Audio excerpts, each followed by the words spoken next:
하기를 축복합니다. 이 시간 전할 말씀의 제목은 우리의 유일한 위로입니다. 오늘부터 제가 오후 예배를 인도하게 될 때는요, 하이델베르그 요리문답이라는 신앙 고백을 가지고 함께 또 말씀을 나누며 강해를 하려고 합니다. 여러분 혹시 하이델베르그 요리문답이라고 들어보셨습니까? 혹시나 해서 말씀을 드리는 건데, 요리문답이라고 해서 요리하는 것을 가르쳐 드리는 건 아닙니다. 혹시나 해서 말씀을 드리는 거예요. 하이델베르그 요리문답서는 1563년 독일 중남부 지역의 하이델베르그 성에서 작성된 신앙고백서입니다. 요리문답의 요리라는 이 말은 우리가 믿는 중요한 내용들을 요약해서 정리했다라는 뜻입니다. 또한 그 요점을 묻고 답하는 방식으로 가르치기 때문에 요리문답이라고 하는 거죠. 하이델베르그는 독일 팔츠 지역의 수도였는데 그 지방 성주였던 프리드리히 3세의 후원에 의해서 문답서가 만들어졌습니다. 프리드리히 3세는 하이델베르그 요리문답서 작성에 있어서 최초의 후견자가 되어졌는데 거기에는 여러 가지 이유들이 있습니다. 한 가지를 얘기한다면 그 당시에 이 프리드리히 3세는 개신교 출신의 아내를 맞이하게 됩니다. 그녀로부터 영향을 받아서 이제 개신교로 개종을 하게 되죠. 그가 정부의 지도자가 된 이후에 종교개혁의 내면에 쭉 들어가 보니 개혁주의 안에서 논쟁이 뜨겁게 일어나고 있다는 것을 보게 되어졌어요. 그러니까 하나가 되어야 되는 종교개혁자들이 하나가 되지 못하고 있는 거죠.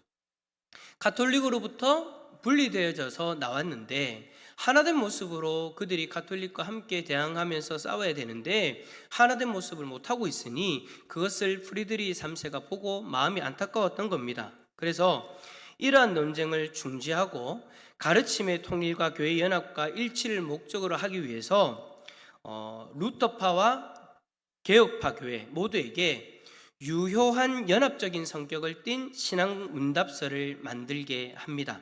다시 말하면 역사적으로 하이델베르크 요리문답서는 교회의 연합 정신이 반영된 그런 책이다라는 것이죠.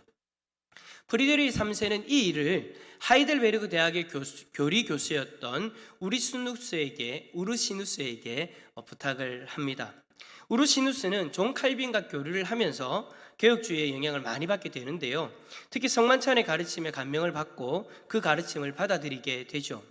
우르시누스는 프리드리히 성주와 정부의 지원으로 인해서 모든 그리스도인들로 하여금 올바른 신앙의 가르침을 받을 수 있도록 하기 위해서 이 책을 만들게 되는 거예요.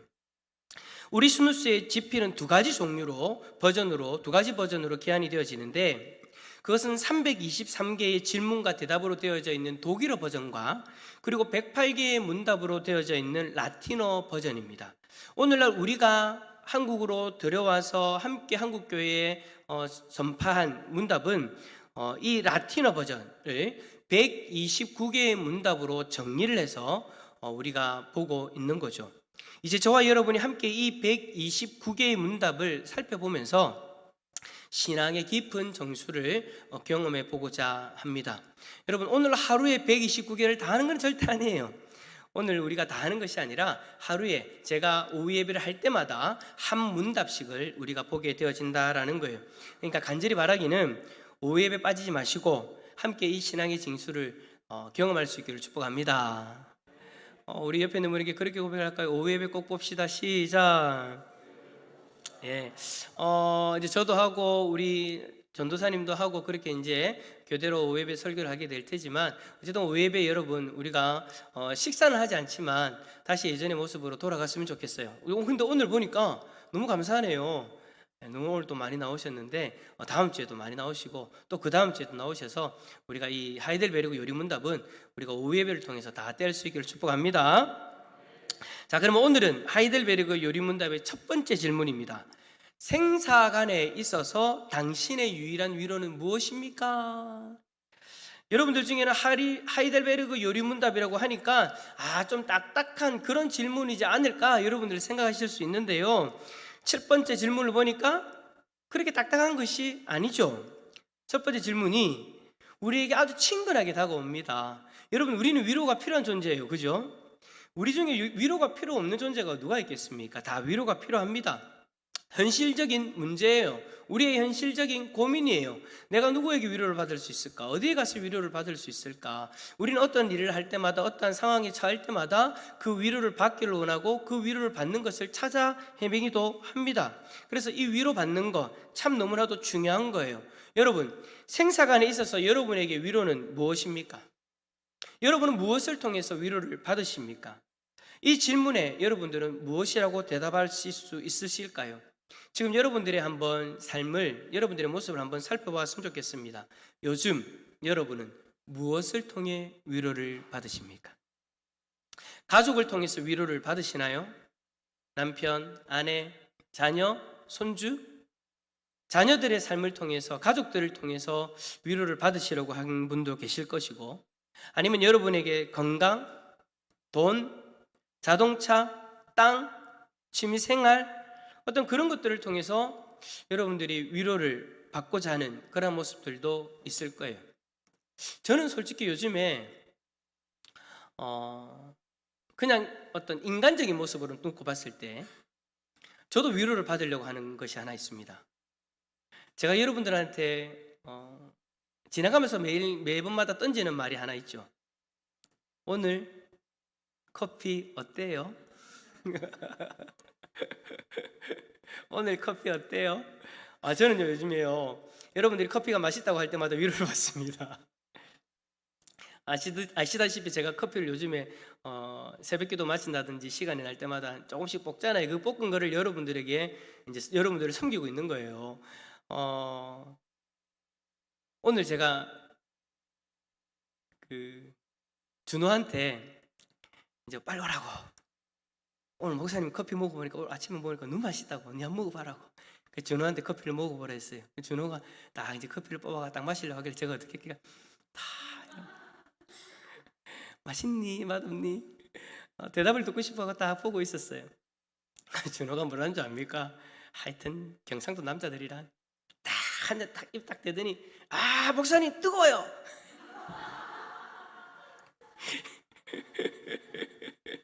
제가 보니까 준호가 눈치가 빠르잖아요. 그러니까 눈치가 빨라놓으니까 목사님이 맛있다는 이야기를 듣고 싶은 것 같은데 그 이야기는 하기 싫은 거야. 그래서 이제 농담으로 이제 뜨거워요라고 그렇게 이야기를 하더라고요. 저도 그래요. 여러분들도 그렇죠. 어떠한 것을 통해서 위로를 받으려고 합니다. 사람의 말 한마디를 통해서 위로를 받으려고 하고 또 어떤 가족이나 환경을 통해서 위로를 받으려고 하죠. 여러분 중에 특별한 어려움을 경험하고 계시는 분들이 있다면 이러한 위로들이 좀 더 절실히 필요하지 않을까라는 생각을 하게 됩니다. 그래서 내가 위로받을 만한 일이 무엇이 있을까? 무엇을 통해 위로를 받을 수 있을까? 그 위로를 해줄 수 있는 대상을 간절히 찾고 계실 거예요. 이미 위로가 될 만한 것을 찾으신 분도 계실 거고 아직 위로가 될 만한 것을 찾지 못해서 하루하루를 그렇게 힘들게 보내시는 분들도 계실 겁니다. 그런데 어려운 일을 경험하게 될 때 대부분의 사람들은요 나를 힘들게 하는 그 일이 해결되어질 때 위로를 받습니다. 이것만 해결되어지면 좋겠는데 이것만 해결되어지면 좋겠는데 이 일만 해결되어지면 세상의 모든 위로를 다 받는 것처럼 그렇게 내가 행복할 건데 라고 그렇게 생각하실 거예요. 몸이 아픈 분들은 빨리 몸이 회복되는 것을 통해서, 물질적으로 힘이 드는 분들은 갑자기 대박 터지는 것. 그래서 여러분 복권 사는 분들도 계시잖아요, 그죠? 그래서 한 번에 이 어려움들을 한번 해결해 보려고 그렇게 위로를 바라보시는 분들도 계실 거예요. 관계의 어려움을 경험하고 계시는 분들이 있다면 상대방이 좀 찌질한 이야기지만 상대방이 나보다 못되게 됐을 때, 나보다 더 안 됐을 때 위로를 받는 그런 분들도 계시더라고요. 좀 우리가 성장되어진 모습이라면 서로가 잘 되는 모습을 보면서 또 위로를 받을 수도 있겠죠. 어쨌든 나를 힘들게 하는 일이 이 모양 저 모양으로 해결되어지면 우리는 위로가 되어질 것이다라고 생각을 합니다. 대부분의 사람들이 그렇게 생각을 해요. 우리 그리스도인들도 그렇게 생각할 때가 있죠. 그래서 신앙을 가진 분들은 이렇게 말할 거예요. 지금 우리의 문제를 해결할 수 있는 유일한 해결책은 전능하신 하나님의 능력을 얻거나 그 능력을 사용하는 것이다 라고 말입니다. 전능하신 하나님의 능력을 힘입어서 그저 이 세상 사람들이 일반적으로 바라고 고대하는 바를 이루어 가지고 위로를 받으려고 하는 그런 모습 말입니다. 얼핏 보기에는 여러분 신앙 좋은 이야기처럼 들리죠. 그렇죠? 그런데 전혀 신앙인의 모습이 아니다라는 거. 지금으로부터 약 458년 전인 1563년 그때에 독일에 살던 선배 그리스도인들은 이렇게 고백합니다. 이 고백을 들어보면 즉 제가 앞에서 이야기했던 그 고백이 얼마나 부끄러운 고백인가를 깨닫게 되어집니다. 하이델베르그 제2요리 문답 제1문에서 생사간 당신의 유일한 위로는 무엇입니까? 라고 물은 우리의 선배 그리스도인들은 다음과 같이 대답합니다. 생사간의 나의 유일한 위로는 내가 나 자신의 것이 아니라 사나 죽으나 나의 몸과 영혼이 모두 다 신실하신 나의 구주 예수 그리스도에게 속한다라는 것입니다. 자, 제가 앞에서 얘기했던 그 수많은 위로의 모습들 다 다르죠. 신앙인들이 한다는 이야기조차도 여기에 들어가지 않아요. 이 대답을 한마디로 이야기하면 뭡니까? 나는 더 이상 내가 내 것이 아니다라는 거예요. 나 외에 다른 소유주가 있다는 것을 인정하는 거죠. 그 소유주가 누구라고 이야기합니까? 예수 그리스도이십니다. 오늘 보면 고린도전서 6장 19절에서 분명히 말씀합니다. 너희는 너희 자신의 것이 아니라. 우리가 예수 그리스도를 믿는다는 것은 여러분 바로 이것을 인정하는 겁니다. 요한복음 1장 12절에서 영접하는 자 곧 그 이름을 믿는 자라고 하신 것처럼 우리가 예수 그리스도를 믿는다는 것은 예수님을 내 안에 영접하였다는 것인데 그냥 내 마음 한구석에 모신 것이 아니라 내 삶의 주인으로 모신 거예요. 그러니 내가 예수 그리스도를 믿음으로 우리의 인생의 주인은 더 이상 내가 아니라 예수 그리스도이십니다. 내 마음에 계신 예수님이 어떻게 내 인생의 주인이 되실 수 있으신가요? 그 이유는 예수 그리스도가 십자가에서 자신이 흘린 그 피값으로 피를 흘려 자신의 생명을 내어주심으로 우리의 죄를 속량하셨고 죄악의 권세에서 우리를 해방시켜 주셨기 때문입니다. 로마서 8장 1절과 2절 함께 읽어봅시다. 로마서 8장 1절과 2절 화면을 보면서 읽습니다. 시작. 그러므로 이제 그리스도 예수 안에 있는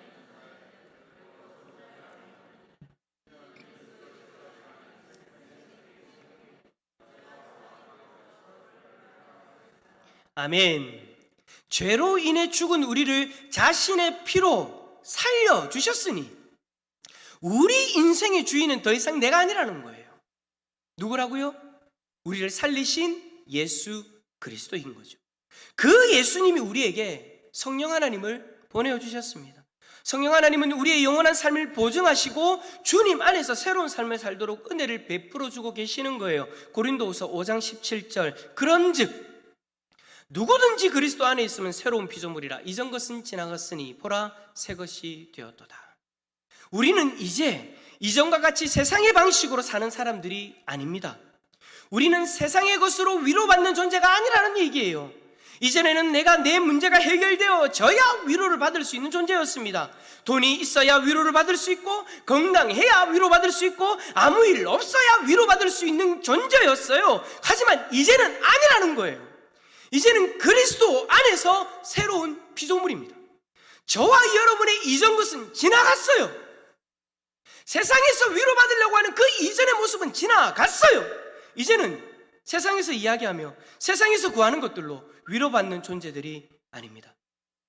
저와 여러분은 이제 내가 예수 그리스도에게 속한 것 그 하나만으로도 위로받을 수 있는 존재들입니다.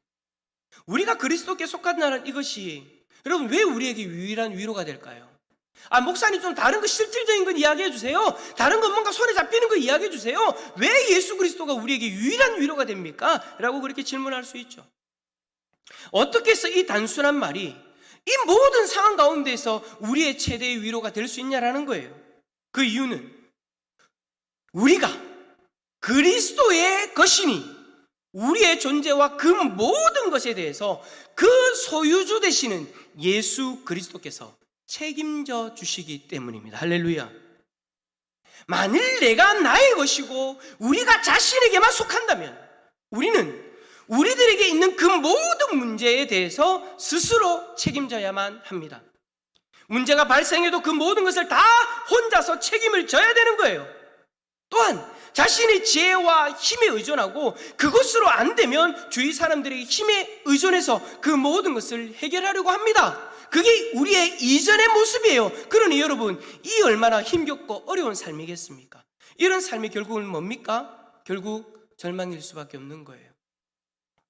실망이 찾아올 수밖에 없는 거예요. 왜? 우리의 힘은 한정되어져 있으니까. 내가 감당할 수 있는 나의 인생의 모습은 한정되어져 있으니까. 나는 이 정도밖에 감당하지 못하니까. 이런 상황에서 우리가 우리의 것이 아니라는 거예요. 우리가 우리의 것이 아니고 그리스도의 것이어서 그리스도께서 여러분의 그 모든 문제를 책임져 주신다라고 말씀하시니 여러분, 이보다 더 큰 위로가 어디 있겠습니까? 스스로 노심초사하고 동무서지하지 아니하고 또 실상은 도울 힘이 없는 인생을 의지하지 않아도 됩니다. 그저 주께서 주신 삶을 통해서 주님이 하기를 원하시는 일들을 이루어가면 되는 거예요.